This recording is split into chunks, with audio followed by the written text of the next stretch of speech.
Sarah Hypocrisy Sanders made a video telling you what's normal and what's crazy. Charlene Rubber Stamp Fite liked it so much, she shared it on her own campaign page. So let's watch it together. But this time, I'll show you what they left off the list.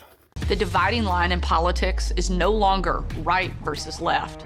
It's normal versus crazy. In Arkansas, we're holding the line. No woke indoctrination in the classroom. No woke indoctrination. You know what they think woke is? FBI fingerprint checks. That's woke. State police background checks. Woke. 48 disqualifying criminal offenses. Woke. Checking whether the adults working with our children is on a child abuse registry.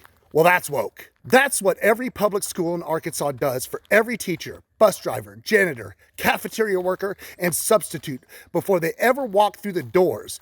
But that's woke. No men in women's sports. Fewer than 10 transgender athletes are competing in college sports in the entire country. You could fit all of them in a minivan. That's what they need you to be afraid of. 10 people. Meanwhile, Arkansas is the only state in America that ranks in the top 10 for child abuse, rape, and registered sex offenders all at the same time. Over 20,000 on the registry right now, and over 400 schools taking your tax dollars where nobody at the state level has checked a single adult against that list. Every parent knows what they do to protect their child from that type of heinous action. So why don't the people in charge do the bare minimum to find out? No big tech exploiting our kids. The only exploitation I see is $375 million of our money going to schools where the state never checks who's in that room. The state doesn't define what disqualifies someone. They don't see the results. They don't clear anyone. And if you never look, you never have to answer for what you don't find. The real threat to our way of life isn't coming from another country. It's coming from the people in power right now, here, who are either too reckless, too incompetent, or too stupid, or just frankly don't care enough to write laws that protect our kids. This is Inside an Arkansas School funded with your tax dollars. Do you remember that? Do you remember it? Why? That's the owner, directing children to attack a 13-year-old boy. She's now a convicted felon. You see those two staff members? They watched this happen for 40 minutes. Neither one stopped it. Neither one called the abuse hotline. Every employee of any school is a mandatory reporter.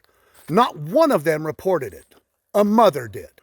One of those staff members is the director of that school today, and the court had to order her to take mandatory reporter training as part of her plea deal. That school has collected over $300,000 of our tax money before this happened. After the arrest, the state pulled the funding. 2 days later, the state started the flow of voucher money again. While she was still in jail, Sanders' own office told ProPublica the state wastes no time pulling money from schools like this. They're right, and the state wasted no time to start funding it back up again. The convicted child abuser and ex-director still owns the building. She's still listed as the school's registered agent with the state. Her plea deal says she can't work with children, but she already holds the legal ties to a school full of them. And in a system where it's nobody's job to check, the only thing between her and that building is her word. That school changed its name, and it is still raking in our tax dollars in voucher money right now. Arkansas has been run by a supermajority for so long that this level of corruption and incompetence has become normal. They call people like me crazy. Do you think it's crazy to deny taxpayer money from schools without any oversight? I think that that's the bare minimum. But in Arkansas, just asking for the bare minimum is apparently called crazy. And there's your former District 24 rep, Charlene Rubber Stamp Fite, out of office 2 years and trying to get the seat back. 12 years in Little Rock, voting for whatever she was told to. She voted for the program that built this. No questions, no standards, no accountability. She's the yes man they all need her to be. My kid starts 6th grade at Alma Public Schools in a couple of weeks. Public schools aren't perfect, and neither is our state. But the answer to imperfection isn't abandonment. The answer is to choose pathways to success. I'll keep an eye on my kid regardless. But I would never send my kid to a school with zero oversight and zero guardrails. However, I'm worried about every one of those 54,000 kids whose parents put their trust in this system because their state didn't do the work to earn it. This is what happens when the people in charge would rather distract than govern. They'll call you woke for wanting a background check, but they won't call a special session to fix the program that spent tax dollars to run a school out of a jail cell. They'll tell you what to be afraid of: indoctrination, sports, big tech, foreign enemies. Because if you're busy being afraid of that, you won't notice that the people controlling the levers aren't protecting a single child. They're too busy protecting their own asses and the budget line item that they can siphon into their own pockets. This isn't about left or right. It's about whether the people you send to Little Rock have the competence and the conscience to look at $375 million program and say this needs work. Rubber stamp Fite didn't. Hypocrisy Sanders won't, but I will.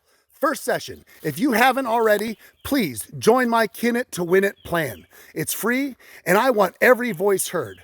I'm Ryan Chosby, Chief Chops, and I'm running for Arkansas House District 24 because I believe the people we send to Little Rock should be competent enough to recognize bad legislation and brave enough to stand up to fix it, even when their own party wrote it.